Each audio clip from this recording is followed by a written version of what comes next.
صحیح بخاری میں ایک بڑی زبردست حدیث ہے جو میں نے ایک دفعہ اپنے ممبر سے بیان کی ہے، ادروائز وہ حدیث آپ نے کبھی سنی نہیں ہوگی کیونکہ اس کے ساتھ 295 جڑی ہوئی ہے۔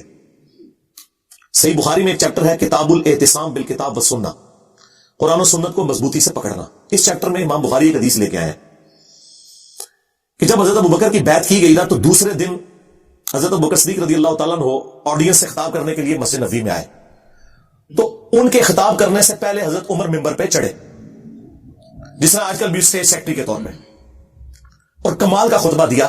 2 جملوں کا خطبہ ہے، وہ بخاری میں آیا، لیکن مولوی نہیں آپ کو بتائے گا۔ جن کو بتانا چاہیے وہ بھی ڈرتے ہیں بتاتے ہوئے، جن کو نہیں بتانا چاہیے وہ تو نہیں بتائیں گے۔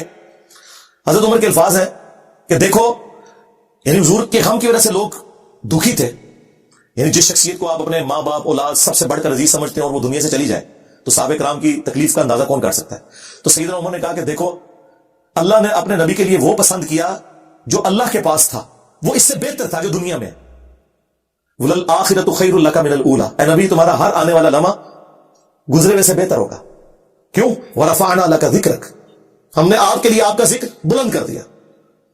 دنیا میں کوئی لمحہ ایسا نہیں ہے کہ اللہ کے ساتھ رسول اللہ کا نام نہ بولا جاتا ہو اذان کے اندر، اللہم صلی علی محمد وعلی آل محمد۔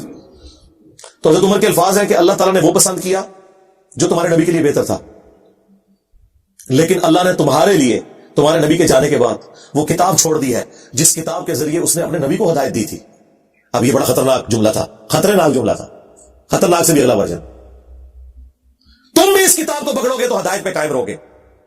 اور پھر اس جملے کو ریپیٹ کیا، اس کتاب کو کہ جس کتاب کو تمہارے نبی کی ہدایت کا ذریعہ بنایا۔ اچھا، اس کا یہ مطلب نہیں نعوذ باللہ کوئی رسول اللہ گمراہ تھے، نہیں، قرآن میں واضح آتا ہے ما ضل صاحبکم وما غوا، تمہارے نبی نہ کبھی بہکے ہیں نہ کبھی بہرا چلے ہیں۔ یہاں پہ بھی ضلہ کا لفظ آیا ہے۔ یہ کیا ہے جو قرآن حکیم میں اللہ تعالیٰ نے فرمایا ووجدک ضالا فہدی، اے نبی ہم نے آپ کو اپنی محبت میں خود رفتہ پایا اور ہدایت کے بلند ترین مرتبے پر پہنچا دیا۔ ضال کا مطلب گمراہی بھی ہوتا ہے، ضال کا مطلب کسی کی محبت میں ڈوبنا بھی ہوتا ہے۔ ان ابانا لفی ضلال مبین، حضرت یعقوب کے بیٹوں نے جو خود صحابی تھے اپنے باپ کے بارے میں کیا کہا تھا کہ ہمارے ابا جان تو یوسف کی محبت میں ڈوب چکے ہیں۔ اب وہاں ترجمہ فی ضلال مبین کا یہ تو نہیں کرتے کہ ہمارے ابا گمراہ ہو چکے ہیں، وہ تو کافر ہو جاتے، اپنے پیغمبر ابے کو کہتے تو نہیں۔ ووجدک ضالا فہدی، احمد بریلوی نے بالکل صحیح ترجمہ کیا، مولانا مودودی نے بھی صحیح ترجمہ کیا، اپنی محبت میں خود رفتہ پایا اور ہدایت کے اعلیٰ منزل کو پہنچا دیا۔ یہی مضمون سورہ شورى میں بھی ہے کہ ہم نے اس قرآن کے ذریعے اے نبی آپ کو اس اعلیٰ درجے پر پہنچایا۔ ما كنت تدری ما الکتاب ولا الایمان، اس قرآن کے نزول سے پہلے آپ نہ کتاب جانتے تھے نہ ایمان کی تفصیلات، بلکہ اللہ نے اس کو ہدایت اور نور کا ذریعہ بنایا۔ وانک لتہدی الی صراط مستقیم، اور نبی بے شک اب آپ بھی لوگوں کو ہدایت کی طرف بلاتے ہیں۔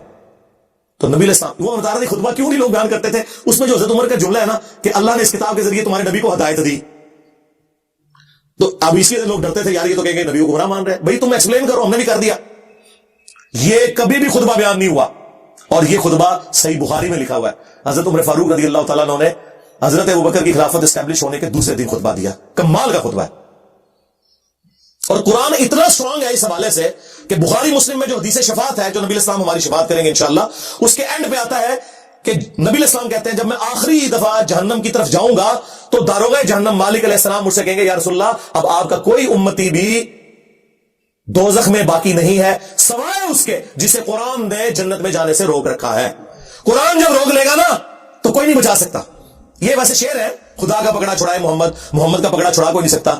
کتنا یہ ظلم کر رہے ہیں، اللہ اور رسول کا مقابلہ کروا رہے ہیں، نعوذ باللہ۔ اور بخاری مسلم میں لکھا ہے کہ یا رسول اللہ قرآن نے روک لیا ہے، اب آپ کی شفاعت بھی ان کے کام نہیں آئے گی جن کو قرآن نے جنت میں جانے سے روک لیا ہے۔ اور قرآن نے کن کو روک لیا؟ انہ من یشرک باللہ فقد حرم اللہ علیہ الجنہ ومأواہ النار وما للظالمین من انصار، بے شک جو کوئی بھی اللہ کے ساتھ شرک کرے گا اللہ نے اس پہ جنت حرام کر دی ہے، اس کا ٹھکانہ جہنم ہے، وہاں اس کا کوئی مددگار نہیں ہوگا۔ قرآن نے جنت حرام کر دی ہوئی ہے۔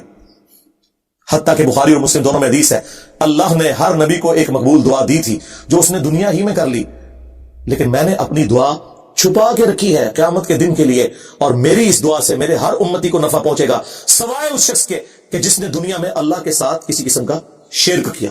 شرک is the most sensitive issue in the sight of Allah, اور شرک اور نماز یہ دو سینسٹیو ٹاپکس ہیں۔ قرآن کی توہین وہی لوگ کر رہے ہیں اصل میں جو قرآن پڑھنے سے روک رہے ہیں، جس کی وجہ سے شرک پھیل رہا ہے، اور نماز سے کوسوں دور ہے، کیونکہ انہوں نے قرآن تو پڑھا نہیں، انہیں پتا کیسے چلے کہ قرآن کا مسلمان اور ہے اور پاکستان کا مسلمان اور۔ ہاں، مرنے سے پہلے اے مسلمان کر لے اس پہ غور، قرآن کا مسلمان اور ہے، پاکستان کا مسلمان اور۔ قرآن کا مسلمان یہ ہے وَأَقِيمُوا الصَّلَاةَ وَلَا تَكُونُوا مِنَ الْمُشْرِكِينَ، سورہ روم آیت نمبر 31۔ دیکھنا نماز کو قائم کرنا، مشرک نہ ہو جانا۔ اور صحیح مسلم کی حدیث کے بندے کے کفر اور ایمان، شرک اور اسلام کے درمیان فرق نماز ہے۔ باقی اس پہ تو کافی بولا جا سکتا ہے، میری کئی ایک ویڈیوز ہیں وہ آپ دیکھ سکتے ہیں۔ اس حوالے سے میں نے یہ موقع غنیمت جانا کہ میں مسلمانوں کے دماغ کے اوپر سٹرائک کروں کہ خدا کے لیے قرآن کو جو آگ لگی اس پہ جو آپ سیکھ پاؤ رہے ہیں، سب سے بڑے تو دشمن آپ لوگ ہیں جو جزدان میں قرآن کو لپیٹ کے، اور دیکھیں جو مہنگے والے قرآن ہوتے ہیں نا ترجمے والے، ان کے اوپر غلاف بھی چڑھا ہوتا ہے تاکہ تصور سے کہ میں اس کو اتنی دفعہ یوں کروں کھولے ہی نہ، وہ ادھر ہی پڑھا رہے۔ بلکہ میں نے تو ریکویسٹ کی ہے کہ پاکستان کے آئین میں جہاں یہ چیز شامل ہے کہ پاکستان میں قرآن غلطیوں سے پاک پرنٹ کیا جائے گا، یہ بہت بڑا جرم ہے، اس لیے قرآن کے اینڈ پہ لکھا ہوتا ہے کہ اگر کوئی غلطی دیکھے تو واپس بھیجیں، ہم آپ کو نیا نسخہ دیں گے۔ پاکستان کے آئین میں یہ چیز بھی داخل کی جائے کہ بغیر ترجمے کے قرآن چھاپنا حرام ہو، یعنی پاکستان کے قانون میں، وہ شرعی طور پہ حرام نہیں لفظ استعمال کر رہا، چلے جرم کہہ لیں اس کو۔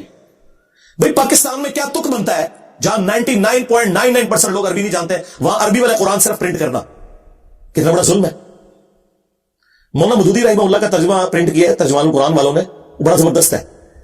ویسے تو آپ دیکھتے ہیں نا اوپر عربی نیچے اردو، انہوں نے پتا کیا کیا ہے، ایک صفحہ پورے کا پورا عربی اور اس کے سامنے والا صفحہ اردو۔ اگر صرف کسی نے اردو بھی پڑھنا ہے نا وہ پڑھتا گیا۔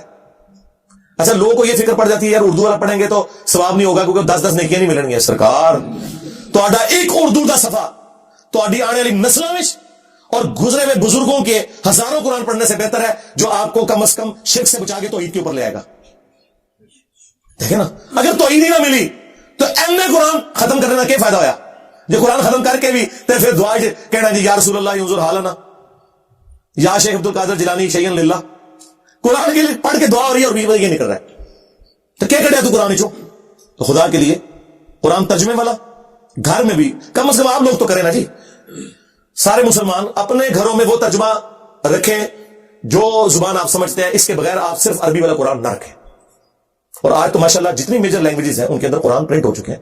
سعودی عرب کی گورنمنٹ اس حوالے سے بہت بڑا کام کر رہی ہے۔ جتنے حاجی جاتے ہیں نا، پہلے تو وہ عمرے والوں کو بھی دیتے تھے لیکن پھر ریسورسز کی وجہ سے ایشو ہوا تو اب صرف حاجیوں کو دیتے ہیں۔ جو پاکستان، انڈیا، بنگلہ دیش کے ہیں ان کو اردو زبان میں، انڈونیشین ہے تو ان کو انڈونیشین زبان میں، انگلش جاننے والے ہیں ان کو انگلش والا، وہ واپسی پہ ایئرپورٹ پہ وہ ایک فری کاپی دیتے ہیں۔ میں 2007 میں گیا تھا، مجھے بھی ایک کاپی ملی، میری وائف کو بھی ملی تھی۔ تو اس حوالے سے وہ بہت کام کر رہے ہیں۔ چلیں حاج عمرے پہ کوئی نہیں بھی جاتا، یہاں تو یار اپنے گھروں میں تو کم از کم آپ کوشش کریں کہ آپ ترجمے والے قرآن رکھیں۔ صلوا علی محمد وآل محمد، اللہم صلی علی محمد وعلی آل محمد واصحاب محمد وازواج محمد وامت محمد اجمعین الی یوم الدین، آمین۔